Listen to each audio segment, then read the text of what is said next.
Hey guys, Infidel1258 here. Hope you're doing well. Today I'm going to get into another frequently asked questions video, which means I'm going to go to the comment section and I'm going to answer 3 questions from 3 different videos that you guys are asking about.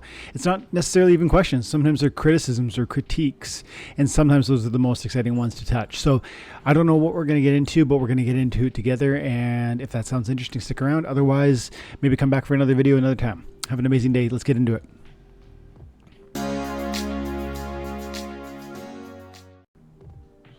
A quick one from KGM Jam. Shout out to him first off. Thank you for dropping the comment. Appreciate you. And also, this was an end of season video, and I claimed 400,000 Glint-ish, roughly, and we're getting pretty close to a maxed out reward Rebellion Soulbound set. Really just missing the legendaries. And in that video, I did kind of focus on legendaries. So KGM Jam says, love this new Glint system, although I usually go after chests. So do I, generally speaking. This might have been the first season where I've... Yes and no. I will say quickly that I generally speaking find the greater value to be the chests, because you don't know what you're going to get, and therefore that flexibility, as long as you want all the different contents that could come, means that you're going to get more for your dollar, which is typical. Like when you buy... You know, if you go to a specialty store and you want like a particular item, you're going to pay more for that one item. But if you buy a meal, you're going to get several different contents that are maybe particularly expensive individually together for a relatively affordable price point. And it's the same idea when you buy those chests, because the chests can drop energy, they can drop merits, they can drop soulbound rewards, they can go all the way up to legendaries and actually a lot more. And so those are more exciting, more interesting, and for me more useful usually. But this season, where my only lack or my only gap is those legendaries, I wanted to focus on that. But thanks for the comment, KGM. That won't be our first comment, because that was just a generic, but I wanted to say shout out to him. You know what? This is turning into like a shorter one, but I like the first comment was a short one, the second comment's a short one, but I want to feature a Rift Summoner here too. This was a Merry Christmas video, just a quick little Merry Christmas video to say like, hey guys, I hope you're doing well. I hope you're with your family. I took a good probably 3 weeks off. Christmas season, getting ready, preparations, also illness around my family, all of it took me away from Splinterlands and away from YouTube. And sometimes that's going to have to be the case, because family has to come first when you're a father of 3.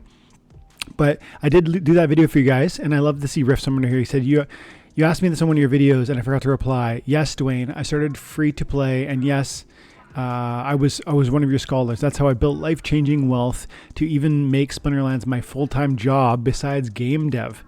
Merry Christmas to you.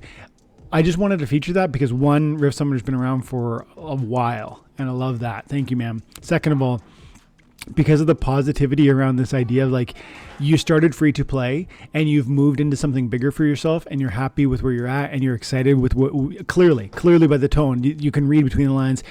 That's how I've made life-changing wealth. That's a wild statement to hear within the context of a video game. Okay, another from KGM Jam, and this was on a buying $30 in Splinterlands, because I recently had $30 in dark energy crystals that I accumulated from crypto earn through Coinbase Learn, I think it's called. And if you don't know what that is, Coinbase gives away crypto to people who want to literally learn about cryptocurrency. It's like a program they run, sponsored by the crypto blockchains themselves, and the tokens are essentially a certain component of advertising that is run by the blockchain through Coinbase to grab your eyeballs. And once you learn about their token, they're hoping you'll love their blockchain and stick around. And so, you know, for 10-15 minutes of your time, you can earn significant crypto. I earned $40 in about an hour, and to me that matters. So I took that and then used it in Splinterlands, bought $30 worth of stuff. And I see KGM Jam watched that video and said, if you show patience and take what the game gives you and build equity in it, you can slowly upgrade these cards with great value. You also create a win-win situation for yourself. Longer the price stays where they're at, the better for you, the better you do, and the larger equity you build in the game. And then if a bull run comes, you can make it out. You can like extract that extraordinary value. I'm adding to his thought now, but you plant these seeds and then you wait and watch them grow. You don't plant seeds and then dig up the seeds. You plant seeds and hope for the best and, create the best scenario for their success, nurturing them in certain ways, giving them lighter water or fresh soil. And in the same way, Splinterlands, demands that of us, our time and effort, our time and attention. And when we commit that to the process, whether you imagine it in the form of making sure you log into your land to collect those claimables, or whether you're playing your daily energy within Splinterlands, or you're participating in a guild brawl and extracting those merits, all of those different time commitments are things that are going to reward you in some way, shape, or form, and if across time they can really add up meaningfully. And he went on to say, and then you can sell your extras after a bull run theoretically comes. You can sell your extras and save it for when things settle down again and repeat. And I think this is absolutely the process that I plan to, that's the plan I've already implemented across 6 years in Splinterlands. And it's the plan I hope to implement and follow through with across another 6 years. I started playing in 2019, which is astonishing. January 2019. This is literally my six year anniversary. And, I would earn 5 daily reward cards. They came in the form of like chests, and you would get a card or some DEC. And some of them were crazy. Like I remember getting, 50,000 DEC out of a chest. I remember getting a legendary gold foil, promo card out of a chest, which I later sold for, $50 or $60. I can't remember now. But at the time was crazy because I'm playing this game for fun anyways. And yet I accumulated those assets and yes, across, certain moments I did sell some of them to reallocate into other assets within the game. But generally what he's saying is what I've done. I just built and I'm waiting for that moment of real significant extraction, real significant reward. I planted the seeds and now we're waiting. And I do think a meaningful moment will come as the bull market really touches blockchain and Splinterlands. And, we've seen Bitcoin soar, we've seen Ethereum soar, we've seen a lot of altcoins soar. The market cap on the crypto market cap has gone crazy. But, at $3.5 trillion, could we do a market cap of 10? Could we do a market cap of 20? I don't know where that market cap on the broader cryptocurrency marketplace ends, but I don't think it's 3.5 trillion. And so does Splinterlands have a piece of that? I think people like myself and KGMGM believe that it does, and I think many of you do as well.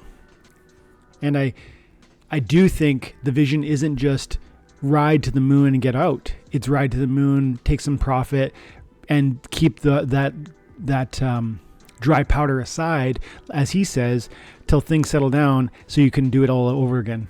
And I think that's an amazing vision, KGMM. And I appreciate you for dropping the comment. And you two riff seminar, I didn't say that earlier. And you know what? We've done 3 or 4 small ones, but I see another friend, Louis Nikisa, aka Oscu, and he says, and this was the same video, but I want to shout Louis Nikisa out. He said, Dwayne, what are your plans once Chaos Legion or Rift Watchers rotates out of Modern? Are you going to exclusively play Wild? Or are you going to invest in a Modern deck with Conclave, Arcana, and Rebellion? I have spoken to this comment before, but I think it's going to get more and more relevant over the next 3-4 months as we start to stare down the barrel of Conclave Arcana. If you guys don't know, Conclave Arcana is coming out, I think, in April. And here it is. I was actually looking at this the other day. I don't think it says a date in here. But yeah, okay, April 2025 is what we're expecting. And so brand new set, lots of new packs. And there's I could deep dive on this conversation. I'll just say I have done, if you want to know more about what I think about Conclave Arcana or my excitement around it, just search Conclave within the context of my YouTube videos.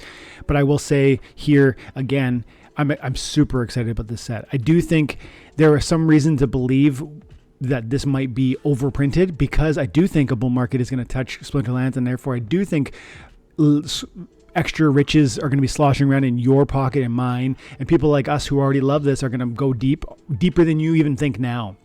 Because if SBS triples in price or 10x's in price, you're going to start to feel rich, and you're going to start to buy these tokens, these NFTs, these packs. And I think you and me, but then also if SPS is going 5x or 10x or 20x or 40x from where it is currently, that will draw new eyeballs and new investors within this pack. So for those reasons, I do imagine that there's reason to believe that this pack will be overprinted by when we fast forward 2 years and we've come out of the bull market and we're now in a new bear market. We'll have similar criticisms probably favorably about Conclave that we had about Chaos. And yet I'm excited about Conclave. So that's not a criticism. It's just it's one caveat to my excitement about Conclave. And so what's my plan? Oscu wants to know, or Louis Nikisa wants to know. My plan is to go deep on Conclave, because my expectation is that crypto will do something really special in the next 30, 60, or 90 days. I don't mean Bitcoin, I mean altcoins, I mean SPS, I mean Splinterlands. And so if I'm right about that, then I'm looking forward to taking advantage of that. And like KGM Jam said, reinvesting when the time is right. And I do think Conclave Arcana being a unique moment to reach a new level in Modern is something that I can take advantage of. So much so that I actually am considering trying to go deep and obtain one of the legendary summoners. I would love to have an Infidel or a 1258, summoner in the game of Splinterlands. And so that's in the back of my mind as I look forward to April and as I understand what this crypto market is doing and might do. And so, yeah, I do want to go deep. I do want to stay in Modern. I do want to have a high level of success. In fact, I want to grow what I'm doing in Modern, not reduce what I'm doing. And so, yes, I want to keep building out my Rebellion deck. Yes, I want to go super deep on Conclave Arcana. And I do think that some of these cards are going to be, quote unquote, overprinted by the next bear market because of all the different moments and considerations I mentioned briefly here, but also because of the starter packs being essentially an easy pathway into commons and rares. And so for all that to be said, I think Conclave has a unique, it's uniquely exciting for me because it'll represent I can go into higher level champion within Modern in a way I've never been able to. And Rebellion doesn't allow it because it's too expensive. Conclave may allow it. And so, yeah, I'm super excited about what Conclave is and how it might give me a new opportunity into higher levels. And so my explicit plan, I'll just walk away from the question by saying I want to go deep, and I hope things will come together in a way where I can be part of the legendary summoner leaderboard fight. I don't know if that'll end up being the case, but I hope it will. And so, yeah, thanks, Oscar, for the comment. Let's see if we can get one more small one from one more different video. Let's finish with some salt from Glenn here. Look at Glenn, hate watching all my videos, and then dropping a number of comments with I love it. Thank you, Glenn. Appreciate you. I say hate watching because he dropped 4 different comments on 2 different videos and 3 different comments on one video. And clearly, you know what I mean? I gotta see another one. Mad at me, but I gotta see another one. He says in this video I'm talking about Fizbo, the legends, and talking about how I'm pretty excited about how Fizbo will fit into the Fire and Earth, team construction because of its tank heal, but also the reflection shield. I forget what it's called, but it gives reflection shield to the 2 neighboring monsters. So it's a cool card, a good card, and I'm going to want it. And Glenn says, this game is dying, going down in a bull market, lol. And that's a really funny comment. It doesn't even really merit like a deep dive, but I'll just say, everything's going down until it has its bull market. Everything. And a bull market, anybody who knows crypto, and maybe Glenn, I don't know who Glenn is or where he comes from, but the suggestion that every single token across all crypto is going to go up equally alongside one another in a bull market is nonsense. And I think anybody knows that. Everybody knows that. And so, does it mean that because SPS hasn't gone yet that it can never go? That's what people like Glenn think. That's what people like FBI Alex sometimes imply, right? But I don't buy it. And then he goes on to say, stop kidding yourself. You're dreaming. SPS is and it's worth nothing. It's going down to in a bull run. See, this is the salt. I don't know if a person like this got burnt. And Glenn, if you did, brother, we all get burnt. Crypto is a place, there is great risk in cryptocurrency, but risk is also opportunity if you're patient and you understand what you're dealing with. And every one of us has taken L's. So if this animosity, because these comments there's great animosity wrapped in these words. If this animosity is coming from the fact that you haven't seen your green candle yet, you need to, often the real answer to that situation is take a breath and wait. And it's what you saw with KGM Jam's comments. It's what you saw with Louis Nikisa's comments, who's also been here for years. every one of us who is still here and who has some degree of confidence for the future, not perfect confidence, some confidence, is doing so based on fundamental considerations as well as broader market conditions. And it's false to suggest that the market conditions are either perfect for every coin or failing for every coin. That's nonsense. There is clearly waves to these things, and it's almost always the case that the highest market caps, Bitcoin and Ethereum, will thrive first. Secondarily, you see some of the major altcoins. Tertiary, like the third or the fourth stage, you often see some of the smaller caps, and it's SPS is a micro cap. It shouldn't lead the market. And so I think if you were being honest and sincere, I think you would admit that. And so no one should expect SPS to lead the cryptocurrency marketplace, but until this bull market is done, you also shouldn't count it out. That's all I'm ever saying with respect to SPS. And I think sincere consideration should be held at that level. If this game is fun and if it has a future, then ultimately we should have some degree of confidence in the opportunity for the bull market to touch this space. Unless you think the bull market is done, in which case I think you need to talk to the market, because a lot of these tokens are still going green. So I don't think we're done, and I don't think micro caps like SPS have missed their moment. I think their moment could yet come. Is that a promise? No, clearly. I don't know either. But to suggest it's beyond the possibility or the realm of possibility, I mean, you can't say that either. Let's leave it there, guys. Thanks for all the great comments. You guys are amazing. Have an awesome day and a great weekend. Take care. God bless.